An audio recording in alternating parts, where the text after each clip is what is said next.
يا حركفوني السلام عليكم ورحمة الله وبركاته بلوانتي كبجمتو جالتمتو تماتو بجم نجين كيسن بدادا بغنا جاتاتن obboleettii teenya tanatti bakkanaa miidiyaa tiktook irratti argitanii har'ammoo qarqaarsatu guuramaa fi jira maashaallah du'aayis godhaaf yaqas rabbiin akka galchuu fi obboleettii teenya tana namoonni hedduun viidiyoo kukkutame argitan malee kan waan isiin taate hubattanii irraa barnoota argattan jirtan natti fakkaatu hedduminaanii warri hubattanillee ni jirtanii ji'a shammoo jaha dura an seenaatii kana ka dhagahee jechuu akkanumaan habiibatti tartiiban himattee dhagaheen ture. Amma sitti deebitee waan kana dubbachuu jiran jechuudha.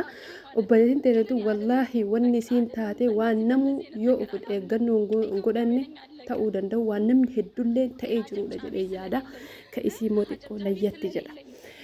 Maqaan isii rawaan ni beeytanii suuqa lama qabdi Dubaay keessatti akkuma tokko firii viizaadhaan biyyaa baatee biyya Dubaay kana dhuftee mana madaamillee hojjettee turte akka gaafsan seenaa isii himattetti mana madaamitii birrii kasabattee baatee suuqa banattee suuqa tokko kan uffata baay'atee fi suuqa kan kosmootiksii garaagaraa kan diddibannaa garaagaraa banattee suuqa lamaan kana hojjetti nama goobaziidha kophaa taate malee nama cimtuu wayiiti mallaqa walirratti qabattee qabdi guyyaa wahii akka carraa karaa wayiitii irratti osoo maal jettu wallaahi naagalullee baatu namitti wayitii wal barte namittiin tun ilmas qabdi abbaa manaatis qabdi nama guddaadha nama akka haadhatittillee akka obboleetittillee yaadatti himachuu dandeettu malee nama nyaatittillee saabduu miti jechuudha. Namni tanaa wal baratanii kaardii wahii guutuu irratti akka waan qarqaartee kaardii wahii guuttee fiiti namittiin tun.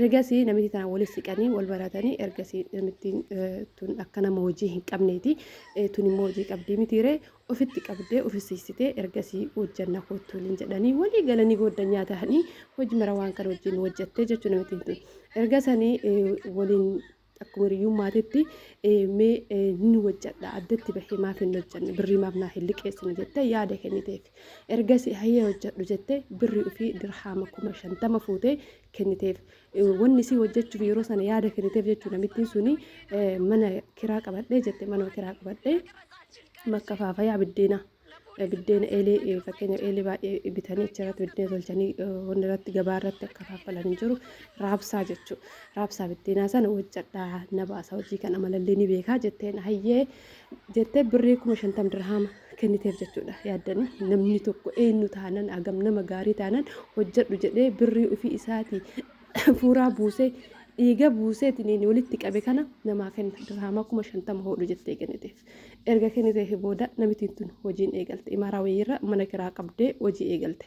Erga hojii eegalanii booda mana kiraa qaban kanarratti kilaasiin tokko ni jira kilaasii kan addatti siif kireessina atillee addan galini rawaan maqaan jedhee rawaan kootu na hojii galii jetteeni tabirrii liqeessiteef tana ofitti yaamte. Erga ofitti yaamte rawaan tun deemtee mana dura ofii adda galtu dhiistee isitti dabalamte hiriyaa isii tana dabalamte hiriyaa isii tun mucaa qabdi mucatti nama jabaa qabdi jaarsa qabdi faamiliidha. Egasii mana kiraa kilaasii takka keessa galte kushiinaa fi shinti beetii tokko fayyadamanii kilaasii hirribaa bichaa kophaa galti jechuudha waan tun. Ergasii osuma akkasuma wajjin jiraatan yeroo booda birrii kiyya naa kenni jetteen yeroo isin birrii naa kenni jechuu eegaltu walitti injiraa mitiiree birrii kana kennuu hin barbaanne namittiin tun waan hin barbaanneef immoo maal gooti jaarsa wajjin mala malattee yeroo rawaanin tun shaaworii seentu duratti jechuudha kaameraa hammaama keessa keessatti rawaan tana qaama isii guutuu kaameraa waraabbataa turanii jechuudha. Takka lamaayyuu agatee emoojii yeroo ishee shaaworii seentu kaameraan qaama isii waraabee jechuudha. Shintibeetii keessa dho'isanii kaayanii kaameraa. Ergasii maal godhu wadanii jaarsa hojii mala malattuun immoo miskiini nama hojii mala malattullee hin qabdu fayyaalummaa si rabbii tokko hojii mala himcattiin tura gammaatti waa tokko hin qabdu jechuudha dhugaa dubbatuu fi kazaan kaameraa kana waraabbattee geessite. Eegasii booda osoo rawaan tun hin beekin siimii rawaanii tana jalaa hatte. Siimii sanallee hin dhabde mucattiin tun walii bu'iinsi eegale mana keessatti wal lolanii jennaan irraa baate rawaaniin tun jechuudha. Namni sodaata miire irraa baatee mana addatti galuu eegalte rawaan tun jechuudha. Eegasii birrii kiyya naaf kenni jennaan viidiyoo qaama qullaa isii sana silki lakkoofsuma siimii isii jalaa bade saniin dhaqanii irratti erganii laale jedhaniin yoo waan birrii sanii lammata ka dubbatu taate viidiyoo kan kee qullaa kana miidiyaa raggas jalaa dhiisnaa jedhaniin wallaahi waan akkana nama rifachiisu hirrifatte jechuun mucattiin sun rifachuullee qabdi anuu kanaa yaadaa jiru rifachuu jira hirrifatte saniin booda siimin isii ka jalaa bade sun namni kun yoo akkas itti ergu namitti matana kazaan kaatee mana seeraa dhayxe mana seeraa malkachaa galfachuu deemtee jechuudha. Yoo malkachaa galchuu deemtu lakkoofsi kun lakkoofsa qaama rawaanii kanaan ittiin bahe. Kama rawaanii kana lakkoofsi ittiin wanti kun ergame nama kana qabuu hin dandeettu. Ibaluu nama kana beekuu hin dandeettu. Siigalee birrii bichaa ni kennaaf jette jedhan hin kaanne garuu immoo namichi tana sila lakkoofsan hin qabdee qaama lakkoofsan itti yaamtee seera dhiyeessuuf osoo lakkoofsi sun kan namitti sanii ta'e akkas lakkoofsi immoo lafuma jala irra hojjeta waan ta'eef siimii micattii kanaa hattee siimii micattii kanaatiin waatsaappa bantee dhayxeetti ergitee jechuudha waan garaa nama nyaatu keessa. Inna bakka seerri ilaalan siimiin ka iqaamaa ittiin rawaaniin tun baafatte ofii of kasaas tiree seerri ka seeraa biyyatti garri dubbatan hin jiru ofirra deebisan. Boottee kazaan itti dhiiste naaf kenni mallaqannaa viidiyoo kanas jalaa gad lakkisamoo hin callista. Ati dubbattee taana waa'ee mallaqa kanaa gurta akkatti viidiyoo kan miidiyaarra argita. Achiin jaraan biloo kolgoote jara argachuu hin dandeettu. Jarri biloo godhanii akka jiruun hundi isaanii lakkoofsa isaanii dho'ifatanii balleeffatanii jara argachuu hin dandeettu. Isaan as faraarra'aniin lakkoofsa isii kanaan isii as faraarra'a. Meemuudii isaan itti qabatan kana laala siimii isii jalaa hatanii jechuudha. Hedduu takka garaa nama nyaata. Ammaa illee immoo mucattiin tun nama hin qabdu. Silaa seerri Dubaahii seerri biyya Arabaa kun jabaadha. Wanni jechuu ni danda'an. Siimii kanaanuu bakka lookeeshinii bakka isiin jirtu miti sun jirtu dhaquu ni danda'an. Garuu nama hin qabdu mucattii namni qarqaaraa hin jiru. Kophaa isiit fayyaalummaa isii wajjin. Mucattiin tun yeroo waan kana himattu imimmaan ijaa bu'u malee nama birrii dirhaama 50 nyaattamee wanti haganaa irra gahe kanaa miti nama dirhaama 5,000 nyaattame fakkaatu jechuudha yeroo haasoftu. Nama bakka uumamaan rabbiin laaffisee laaftuu wayiiti garaa nama nyaasanitti hiriyyaan qabdu bilee qabdu maaliin qabdu. Ammallee keessi waggaa lamaa muluu namitii kan waliin turte. Karaa deemtu irratti mimil'achaa deemti mucattiin tun. Asiidii sitti needha jedhanii ni sodaachisanii jechuudha. Bakka silaa kaameraa waraabuun dhoorgaa ta'etti jetti. Bakka silaa silkiidhaan kaameraa waraabuu dhoorgaa ta'e hundatti natti dhufanii asiidiidhaan si gubnamoo waan kana dhaabdanaan jedhanii. Akkana na sodaachisanii yoo gadi bahu ani asiidiin narra naqamaaf gamaa gamana mil'achaa deemaa. Yoo ol galu ganama hundaa yookaan viidiyoo kiyya qaama qullaasaa miidiyaarra ganna lakkisaniif sodaataa rafaa bulaa. Ani jireenya gaarii jiraachuutti hin jiru. Ani jireenya bakka wal keessa dhaheetu harkaana qaba jettee boottee jechuudha. Maraachuu hamuutti namni asiin immoo birrii dirhaama 50 dhabdee jirti. Tasgabbooftee immoo hojii isii gamana deebitee suuqiiwwan isii hojjetaa hin jirtu. Suuqiiwwan isii kan uffataa fi kan uumamaa kun harkatti qorree jira. Kiraa qofa kafala jette kiraa sanuu ji'a kanan kafalla jette irraa kaffaluutti jiranii jechuudha. Yeroo tokko namni karatti itti dabalamtan hundi gaarii miti. Yeroo takka hiriyyaan si dhuftu hundi gaarii miti. Yeroo takka hiriyyaa gadi jira kafaanti isii si onsuu fi kafaanti isii hin jiraa miti. Wallaahi kafaanti isii deegummaa sitti fiduu jiru. Hiriyyammaan shamarranii jechuudha. Mucattii tan amma sa'a kanatti seerri waraqaa kenneefii jira. Namittiin tun akka seera dhiyaattu jedhee farramamee waraqaa itti kennamee jira. Garuu namittii tana kan dhoyse ummatuma kana jechuudha. Ummatuma Amaaraa kam akka isii kan isilleen Amaaruma baazawee kam akka isii kanatu hiriyyoota waan qabduuf namittiin hattoota kofii waan qabduuf deeggartoota kofii waan qabduuf namittii dhoysanii namittiin dhokattee jiraataa jirti jechuudha Dubaay san keessa. Tun garuu namni isii qarqaaru waan hin qabneef kophaa waan taateef nama waan dubbane nama miskiina namni quban qabu. Namni yoo waa dhabe arrabu mallee arraba gaarii yoo qabaate ittiin dubbatee tola isinii galee xaw jettee namarra baatee bargabaa kana keessa iyyutu barate maftii argatta. Konfidensii rabbi yoo sii kennachuun mucattiin tun konfidensii illee keessatti du'ee jira. Hamileen isii hojii qabdu keessatti du'ee jira. Yaanni isii harkaa gargar faca'ee jira. Gadi baatu gammachuu hin qabdu. Mana keessatti deebitu gammachuu hin qabdu. Man hojii dhayitu gammachuu hin qabdu. Gabaan harkatti qorree jira. Rabbiin guyyaa keessa wallaahi waan akkanaa namatti hin fedhin jechuudha. Nama biraa hin qabdu. Nama isii dhafuuf qabu nama biraa qabaattee qaata namittiin tun silaa seeratti dhiyaatti. Hin qabdu namni isii dhoysaa jira jechuudha. Namitti isaan dhoysaa jira. Amma yoo argitan ta'e saarii tana itti duulaa jiran. Sababni saarii tana duulaniif maaliif namittiin goddanyaa saariiti. Saariin sun miidiyaa kanarratti shamarran qarqaaruudhaan beekamti. Shamarran qarqaaruudhaan haa beekamu hin jiraam. Shamarran qofa osoo hin taane rakkataa garaagaraa mana isiitti qarqaasifanii argitan jechuudha. Saariin tun gin mucattii kana qarqaaruu hin feene. Maaliif hin qarqaarin jedhanii jennaan kaleessa narraa gadi bu'aa jettee mucattii tana reessaa jettee arrabsitee jechuudha. Viidiyoo oluma kennan tiktoo kanarra laalutti jirra. Maal isin jechuu barbaade saariin tun goddanyaa namittii sanii waan taateef isii qarqaarti malee tana hin qarqaartu.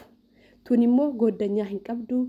nama cimaa fi nama dhiiraa nama bakka waan seeraa kana jala bu'ee wardofe isii qarqaaru hin qabdu hatta birrii wanni taaksiidhaan karaa deemtu dhabdee kaleessa masmararra fiigaa bootti jechuun masmararra fiigaa kalas makiinaa jala buufamuutti hin dafne kaleessa namni viidiyoo isiisan argitanii hedduu qalbiin tun wallaahi qalbiin tun na cabde micattii tan wajjin hedduu nama hedduu garaa raafte garuu maal godhan fayyaaluun mallee laafinnillee cal'isuun malleen kun kennama bakka kennama rabbiin isiidhaaf kenne malee silaa namni diraama 50 dhabdee waa meeqa dhabdee har'a gabbaatu gammachuun qabdu oldeebitu gammachuun qabdu raftu gammachuun qabdu banoo jiidhaitu gammachuun qabdu amma eeggataa namooti dhufu kanaa sodaata eeggatti barsii maaliif way bitamee namni natti dhufee asidii nannaqa namitti sun amma kalaasaadha biizinasa taatee jirti jechuudha biizinasa guddaa hin beektan Dubaay keessatti birri xiqqishuudha yoo biizinasa eegalte yoosu guddatta amma isin birri diraama 50 biizinasa eegalte yoo eessa jirti diraama 50 jechuun miliyoona 2 Itoophiyaati jedhan kun amma yoo riiga godhan jechuudha.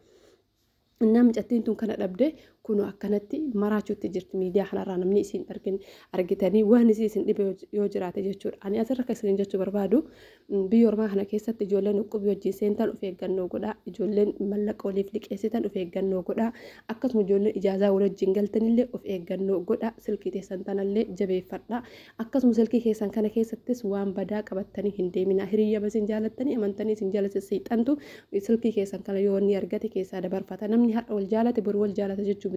Hiriyyaan shamarallee wal loltee walitti qorra walitti buuti gaafa wal loltee walitti buuti san immootu beekaa kaayise waa hedduutu bada kanaafiyyuu gaafsan miidiyaa silkii kan keessaa namni waa dabarfatee qopheeffate tokko si wal lollaan poosti godhe miidiyaa irratti galtee osoo hin beekne sarpiraayis taata kanaaf hagamuu nama yoo amantaa hagamuu nama yoo jaalatte dhiiraaf dhalaa zabana kanaa irrumaa of qusachuu si wayyaa biiftii dandeettu hiriyyaa malee jiraadhu dadhabdu mootiyyuu silkii kan kee fi sakuriitiidhaan jireenya kan kee jiraadhu jechuun barbaada.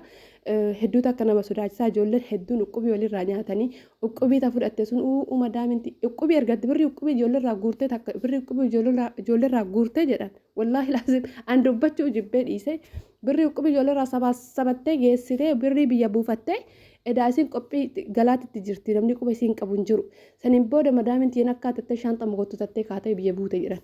Birri uqubii ijoollerraa guurratte jechuudha. Saniin booda biyya buutee naachitti poroosii jireenya isii mana isii waan jiru sirreeffattee raawwattee biyya biraa paaspoortii fi ergattee biyya biraa dhuftee biyya isaa wajjin uqubii san dhiistee biyya biraa dhuftee biyya biraa keessatti jiraatti jedhan kun.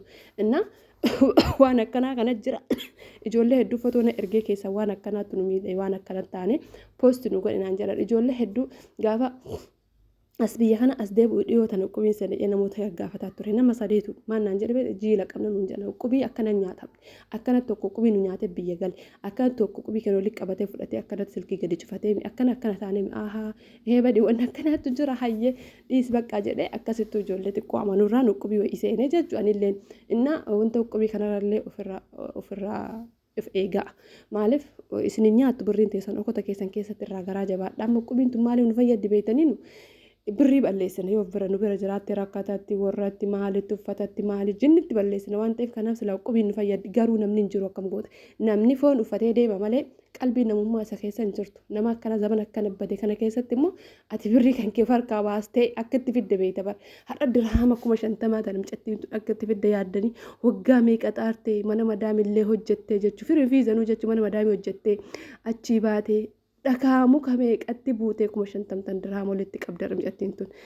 wallaahi alazam hedduu takka ulfaata rabbiin haqasii isiidhaaf haa galchu isin immootiyyuu of eeggannoo godhaadha micattii tanallee du'aa godha haqasii rabbiin akka galchu namittiin tu seera dhiyaattee nan birrii kana jaalattee galchitu dirqama si galchiti viidiyoo sanillee hasiisuu ni danda'ama jechuudha gaafatiin seeratti dhiyaatte rabbiin isiidhaaf haa laaffisu waa hedduu rakkachaa micattii tun gabbahuuf asiidii sinna inni gisee hundaan akka na boocsan jettee akka na sodaachisan jette maa kaameraan noraamne abiiban jettee ni jennaan kaameraan iddoo saniif waraabuun dhorgadhaa adabbii qaba nama adabsiisa saniif waraabuun danda'uu jette agartanii bakka ragaan argannetti dhaqanii sodaachisanii jechuudha.